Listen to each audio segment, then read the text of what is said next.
नमस्कार, जन टीवी उत्तराखंड में आप सभी का स्वागत है। मैं हूं प्रभात। बुलेटिन में सबसे पहले रुक करेंगे इस वक्त की हेडलाइंस का।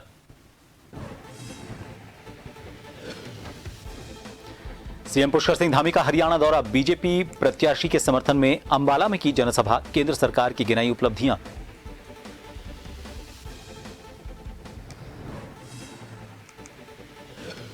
पूर्व मुख्यमंत्री हरीश रावत पहुंचे लक्सर के दौरे पर, कांग्रेस कार्यकर्ताओं को किया संबोधित, कहा 4 जून को कांग्रेस जीतेगी सभी 5 सीट।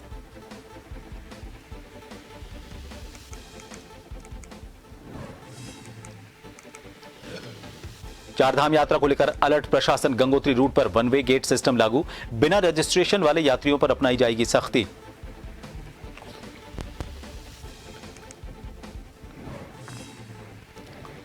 रिस्पन्ना और बिंदाल नदी का किनारा बनेगा सुंदर, नगर निगम ने 89 अतिक्रमणकारियों को दिए नोटिस, एनजीटी ने दिए 30 जून तक हर हाल में हटाने के आदेश।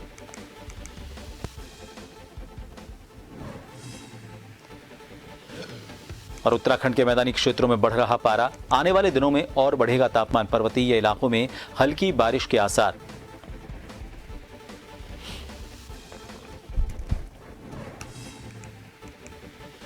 नगर निगम में चुनाव की तैयारी को लेकर प्रशासन ने कमर कस ली है। इस बार जिला निर्वाचन विभाग द्वारा हल्द्वानी नगर निगम के चुनाव के लिए बनाए जाने वाले बूथों में कई बदलाव किए गए हैं। जिला निर्वाचन विभाग द्वारा जिस मतदान केंद्र में ज्यादा बूथों की संख्या है, उन्हें आसपास के सरकारी विद्यालयों या फिर निजी विद्यालयों में शिफ्ट किया जाएगा। हल्द्वानी में राजनीतिक दलों की बैठक लेते हुए सिटी मजिस्ट्रेट एपी वाजपेयी ने बताया कि लोगों की सुविधा के लिए ये प्रस्ताव बनाया गया था। मतदान केंद्र और मतदान स्थल लोगों के नजदीक बनाए जाएं और मतदान स्थलों में ज्यादा भीड़ भी ना हो और मतदाताओं को सुविधा मिले।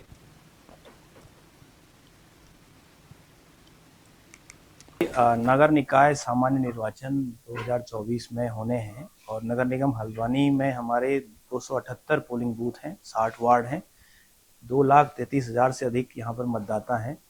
वोटर टर्नआउट बढ़े, मतदाताओं को कम से कम पैदल दूरी तय करनी पड़े, उसके लिए हमने अपने जो पोलिंग बूथ हैं उनका रिव्यू किया है और उसके बाद हम लोगों ने उसमें सभी राजनीतिक दलों को आज इसलिए बुलाया था कि जो हमने बूथ शिफ्टिंग को और चेंज करने को लेकर प्रस्ताव बनाया है उस पर उनकी सहमति ली गई। कुछ उनके सुझाव और हमें प्राप्त हुए हैं, उनका भी हम परीक्षण करा रहे हैं। उसके बाद बूथ संशोधन के लिए प्रस्ताव जिला स्तर के माध्यम से निर्वाचन आयोग को भेजा जाएगा। बिंदाल नदी के किनारे को सुंदर बनाने के लिए लगाई गई रिवर फ्रंट डेवलपमेंट योजना के तहत नगर निगम ने 2016 में बिंदाल और रिस्पन्ना के किनारे करीब 100 हेक्टेयर भूमि का प्रबंधन किया था और इसके बाद एनजीटी के आदेश पर नगर निगम के कराए गए सर्वे में इन इलाकों में जमीन पर अतिक्रमण मिले थे, जिसके बाद रिस्पन्ना किनारे बनी बस्तियों को लेकर एनजीटी ने नगर निगम में फटकार लगाई थी। इसके बाद नगर निगम ने कार्रवाई की। एनजीटी ने 30 जून तक हर हाल में 2016 के बाद रिस्पन्ना किनारे हुए अवैध कब्जे को हटाने के आदेश दिए। नगर निगम ने 525 अतिक्रमण में से 89 अतिक्रमणकारियों को नोटिस जारी किए हैं। नगर आयुक्त गौरव कुमार ने कहा कि नगर निगम ने 525 जगह अतिक्रमण चिन्हित किए थे, जिसमें 89 अतिक्रमण नगर निगम के हैं।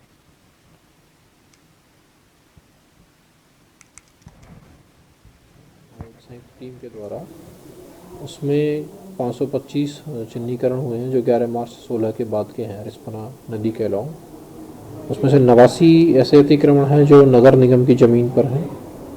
400 से कुछ अधिक ज़मीन ऐसी है जो एमडीडीए के पास है और कुछ नगर पालिका मसूरी के पास है।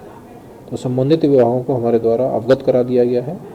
उनमें कार्रवाई उन विभागों के स्तर से की जानी है और 89 पर कार्रवाई हमारे स्तर से की जानी है। तो हमारे द्वारा नोटिस जारी किए जा चुके हैं।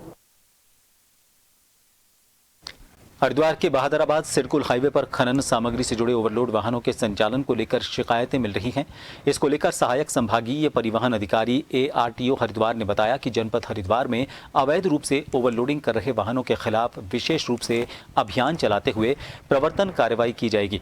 अभी तक करीब 443 ओवरलोड वाहनों के खिलाफ कार्रवाई की जा चुकी है। भविष्य में यदि इस प्रकार के वाहन मार्ग पर संचालित पाए जाते हैं तो उनके विरुद्ध प्रवर्तन की कठोर कार्यवाही जारी रहेगी। ओवरलोडिंग की किसी भी वाहन पे जो ओवरलोडिंग करता हुआ पाया जाएगा उसके ऊपर माननीय सुप्रीम कोर्ट के नियमों के अनुसार कठोर कार्रवाई की जा रही है अभी तक हम लोग पूरे जनपद में 443 वाहनों के ओवरलोडिंग में चालान कर चुके हैं इस साल में, और 443 चालकों के लाइसेंस जो है वो सस्पेंड कर दिए गए हैं, और ये कार्रवाई आगे भी जारी रहेगी हमारी तरफ से। सिडकुल बहादुराबाद हाईवे पे हम लोग रेगुलर चेकिंग करते हैं, और मैंने जैसे पहले भी बताया कि किसी भी क्रशर से अगर आप सामान लेकर जा रहे हैं तो जो भी वाहन चालक उस सामान को लेके जा रहा है उसके पास उसकी निर्धारित शुल्क की पर्ची होनी चाहिए और क्रशर के वैध वाहन होने चाहिए। इनके अलावा जो भी वाहन संचालित किए जा रहे हैं उन पे हम लगातार पुलिस के साथ मिल कर रहे हैं। उत्तराखंड हाईकोर्ट नैनीताल से शिफ्टिंग का मामला लगातार तूल पकड़ता जा रहा है। यहां ज्यादातर अधिवक्ता और बार एसोसिएशन इसके समर्थन में हैं, वहीं कुछ इसके विरोध में भी हैं। इसी को लेकर देहरादून बार एसोसिएशन ने बैठक की और इस विषय पर व्यापक समर्थन की मांग की। बार एसोसिएशन देहरादून के अध्यक्ष राजीव वर्मा ने कहा कि बैठक में इस विषय को लेकर विस्तार से चर्चा हुई। एक आम सभा आज आहूत करी गई थी और विषय जो था वो जो एसएलपी में हाईकोर्ट बार एसोसिएशन चलेगी उसको लेकर के था कि हम लोगों की कार्य योजना आगे क्या होगी। उसी विषय पर चर्चा हुई और हम लोग एक इंटरवेंशन एप्लीकेशन डाल रहे हैं, एक लॉयर एंगेज करके हम लोग उसमें इंटरवीन करेंगे, पार्टी बनने की एक दरखास्त करेंगे। ये हमारी है। और पॉलिटिकल उसमें भी हम लोग पैड बनाने के लिए विधायकों से, मंत्रियों से, एमपी से, इनसे संपर्क करेंगे और जनमत संग्रह की बात हो रही है, वोटिंग चल ही रही है और जनता को जागरूक करेंगे कि इसमें जो पक्ष में या विपक्ष में जिसमें भी वोटिंग करना था वोट में पार्टिसिपेट जरूर करें। हाईकोर्ट द्वारा एक जजमेंट दिया गया हाईकोर्ट की शिफ्टिंग के लिए उच्च न्यायालय नैनीताल द्वारा, उसके संदर्भ में एक रणनीति तैयार की जाएगी कि किसी भी तरीके से उस आदेश को माननीय उच्चतम न्यायालय में स्टे नहीं होने देना चाहिए। उसके लिए हमें चाहे सुप्रीम कोर्ट में जाके एडवोकेट्स करना पड़े, एडवोकेट किया जाएगा। रणनीति ये तय हुई है कि उसमें हम इंटरव्यूइंग करेंगे, जो भी निर्णय उसमें कमेटियां बनाई गई, अध्यक्ष बार एसोसिएशन द्वारा कमेटियां बनाई गई है और बार काउंसिल के समस्त देहरादून के मेंबरों का एक मत निर्णय है कि हम उस निर्णय के पक्ष में समर्थन प्राप्त करेंगे गढ़वाल रीजन से। गंगोत्री यमुनोत्री धाम में बड़ी संख्या में श्रद्धालुओं का आवागमन हो रहा है। यात्रा के छठे दिन यहां के धामों पर बड़ी भीड़ देखने को मिली है। इन दोनों धामों में अब तक 9 लोगों की मौत हुई है।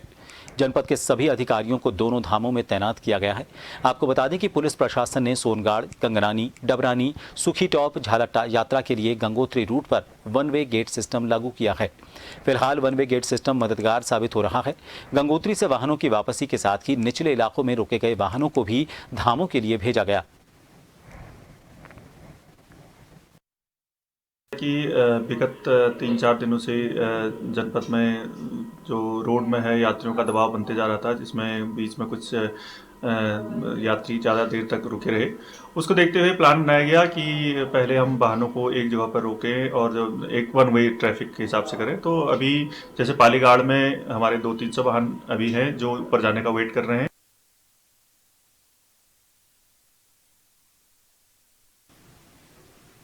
और जिसमें भी यात्रा सुचारू चल रही है, अभी कोई प्रॉब्लम नहीं, लेकिन यात्रियों का दबाव है। आज भी अधिक संख्या में लोगों ने दर्शन किए हैं।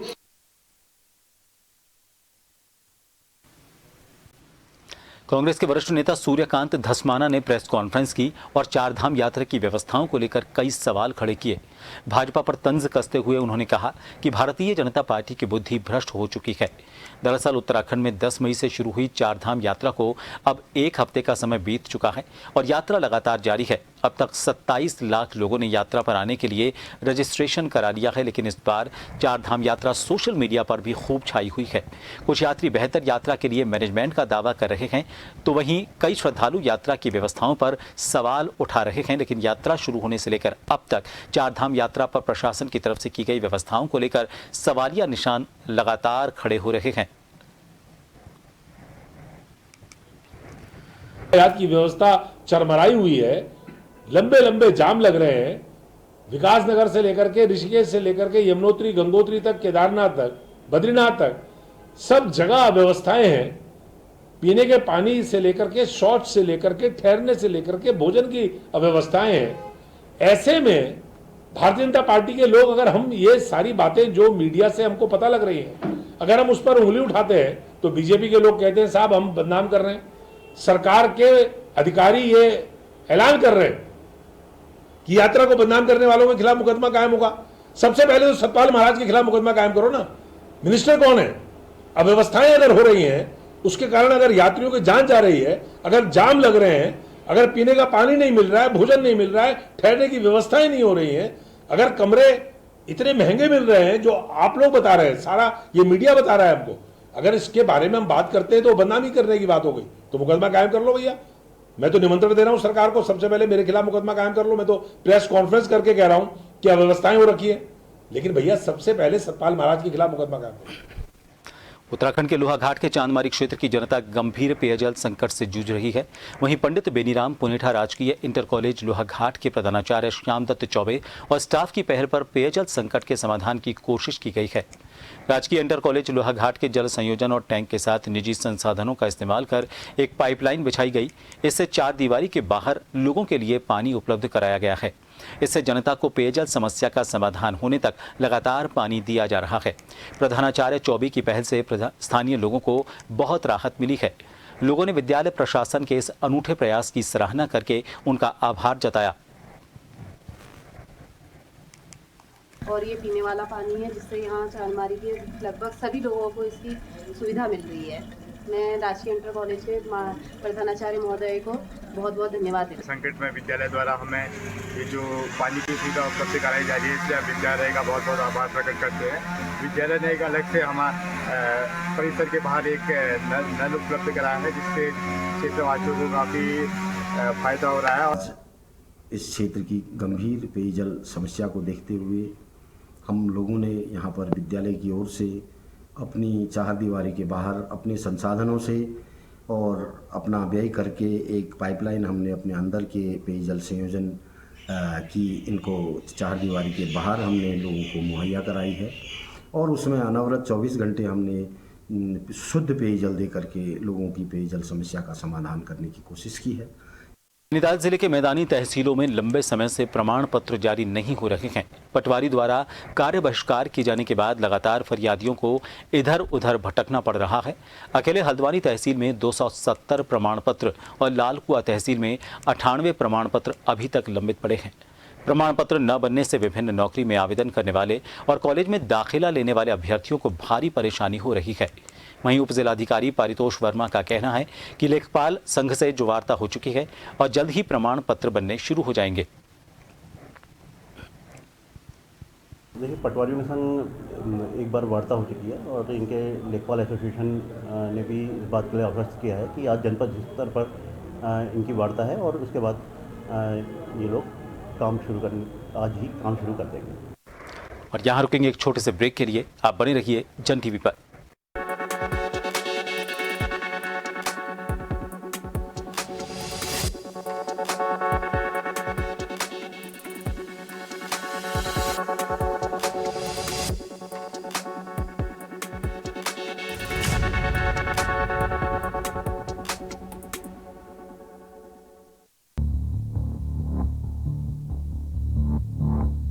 खबर जो कभी बताती है सच तो कभी कराती है एहसास।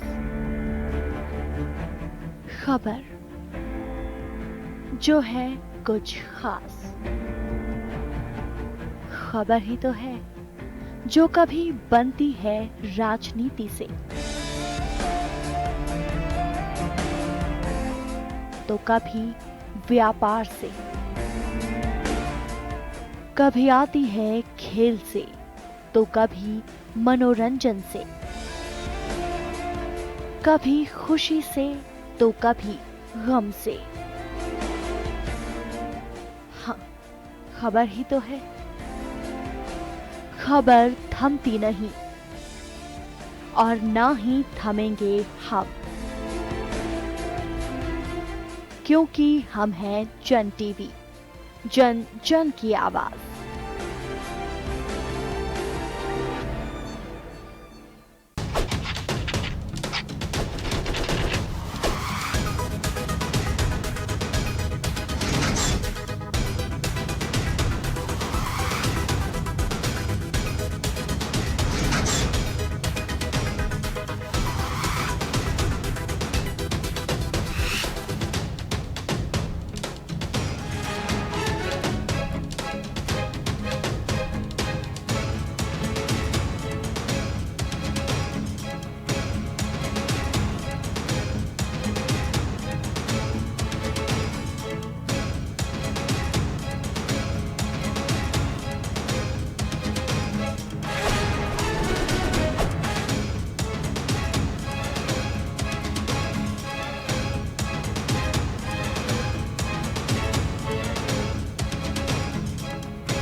ब्रेक के बाद एक बार फिर आप सभी का स्वागत है। लक्सर में एक कार्यक्रम में प्रदेश के पूर्व मुख्यमंत्री हरीश रावत पहुंचे। यहां पर उन्होंने कांग्रेस कार्यकर्ताओं को संबोधित किया और इस दौरान कांग्रेस कार्यकर्ताओं की भारी भीड़ मौजूद रही। हरीश रावत के वीरेंद्र रावत भी कार्यक्रम में मौजूद रहे। हरीश रावत ने कहा कि मैं इस बात से बेहद खुश हूं कि इस चुनाव में कांग्रेस कार्यकर्ताओं ने बेहद मेहनत की है। फल देना जनता के हाथ में है।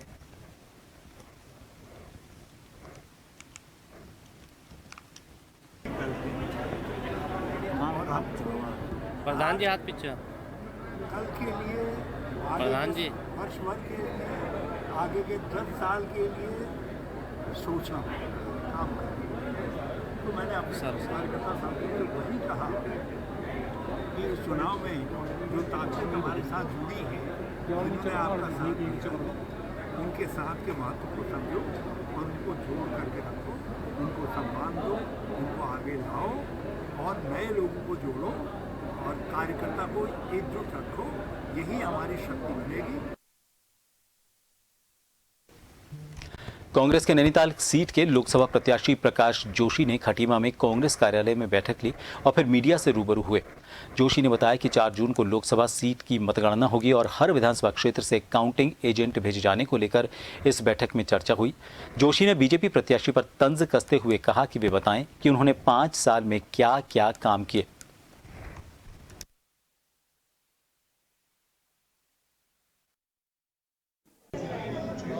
स्वाभाविक तौर पर 4 तारीख को मतगणना का कार्यक्रम निश्चित है और मतगणना जब होनी है हर विधानसभा से मतगणना के जो हमारे काउंटिंग एजेंट्स हैं उन लोगों को वहाँ मतगणना के लिए जाना होगा।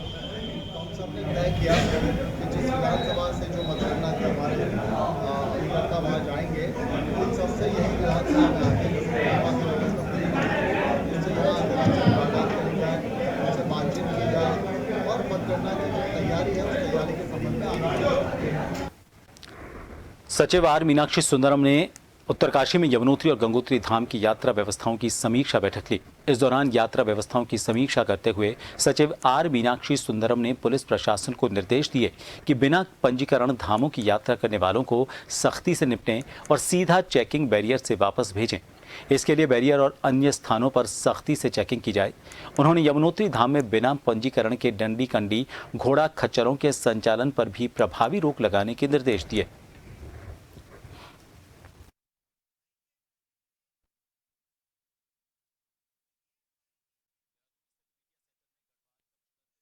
पांडे ने 4 धाम यात्रा को लेकर पत्रकार वार्ता की।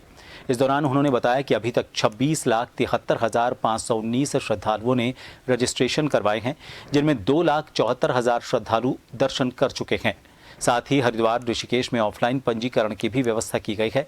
उन्होंने बताया कि इस बार यात्रा में पिछली बार की तुलना में करीब 2 गुना ज्यादा श्रद्धालु आ रहे हैं, जिसके चलते यात्रा में ज्यादा दबाव बढ़ा है। 26,73,519 यात्रियों ने अपना ऑनलाइन रजिस्ट्रेशन करा लिया है। अगर हम धाम वाइज देखें तो यमुनोत्री में 4,21,366 यात्रियों का ऑनलाइन रजिस्ट्रेशन हुआ है। यमुनोत्री में 4,78,576, बद्रीनाथ जी में 9,07,007, केदारनाथ जी में 8,13,558 और हेमकुंड साहब में 59,312। 1,42,641 हमारे ऑफलाइन भी रजिस्ट्रेशन हो गए हैं। अगर हम दर्शन की बात करें तो यमुनोत्री धाम में अब तक 10 तारीख से लेकर आज की तारीख तक लगभग 59,158 यात्रियों ने अभी तक दर्शन का लाभ प्राप्त किया है। उत्तराखंड के 4 धाम यात्रा को लेकर सख्ती बरतने और जांच करने के निर्देश दिए गए हैं। गढ़वाल कमिश्नर विनय शंकर पांडे की माने तो यात्रा में आने वाले हर श्रद्धालु का रजिस्ट्रेशन चेक कर पाना संभव नहीं है। यही कारण है कि जिन लोगों के रजिस्ट्रेशन अगली तारीखों में भी आए हैं, वे भी आज की तारीख में यात्रा करना चाहते हैं। ऐसे में धाम में श्रद्धालुओं की भीड़ बढ़ने लगी है। गढ़वाल कमिश्नर ने कहा कि अब ऐसा नहीं होगा, बल्कि अधिकारियों को भी दिशा निर्देश दिए गए हैं कि यात्रियों के रजिस्ट्रेशन चेक करें और जो जिस तारीख का रजिस्ट्रेशन का है उन्हें उस तारीख में ही यात्रा करने की अनुमति दी जाए। 8 तारीख को जब रजिस्ट्रेशन शुरू हुआ तो 1 घंटे में ही 1000 भर गया। इसके बाद फिर वो 9 तारीख मतलब 11 का मिला, 12, इस तरह से करते हुए अब ये करीब 10 जून तक पहुंच गया है। हो ये रहा है कि जो 10 जून वाला भी जिसके पास रजिस्ट्रेशन है वो रजिस्ट्रेशन लेकर इसी तारीख में मूव कर गया है। इतना माइन्यूटली देख पाना, अगर मान लीजिए एक बस में, एक गाड़ी में 5 लोग जा रहे हैं, दूर से पर्ची दिखा दी, साहब मेरे पास यात्रा पर्ची है, तो उन गाड़ियों को रोक के देख पाना बहुत मुश्किल हो जाता है, क्योंकि पूरा रोड पैक हो जाता है पीछे। तो ये लगातार अपील की जा रही है कि इस चीज को हमारे जो श्रद्धालु आ रहे हैं, क्योंकि हमारे लिए बहुत ही आदरणीय है, श्रद्धेय हैं, हम ये भी नहीं चाहते कि वो इतनी दूर आए हैं तो बिना दर्शन किए लौटें। चलते चलते एक बार फिर करेंगे इस वक्त की हेडलाइंस का। सीएम पुष्कर सिंह धामी का हरियाणा दौरा, बीजेपी प्रत्याशी के समर्थन में अंबाला में की जनसभा, केंद्र सरकार की गिनाई उपलब्धियां।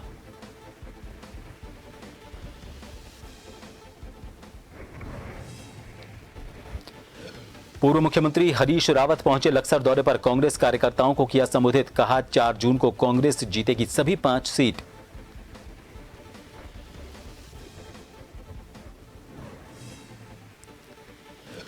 चारधाम यात्रा को लेकर अलर्ट प्रशासन, गंगोत्री रूट पर वन वे गेट सिस्टम लागू, बिना रजिस्ट्रेशन वाले यात्रियों पर भी अपनाई जाएगी सख्ती।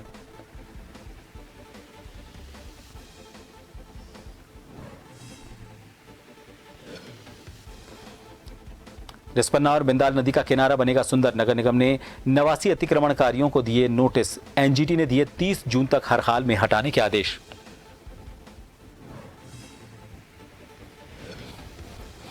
और उत्तराखंड के मैदानी क्षेत्रों में बढ़ रहा पारा, आने वाले दिनों में और बढ़ेगा तापमान, पर्वतीय इलाकों में हल्की बारिश के आसार।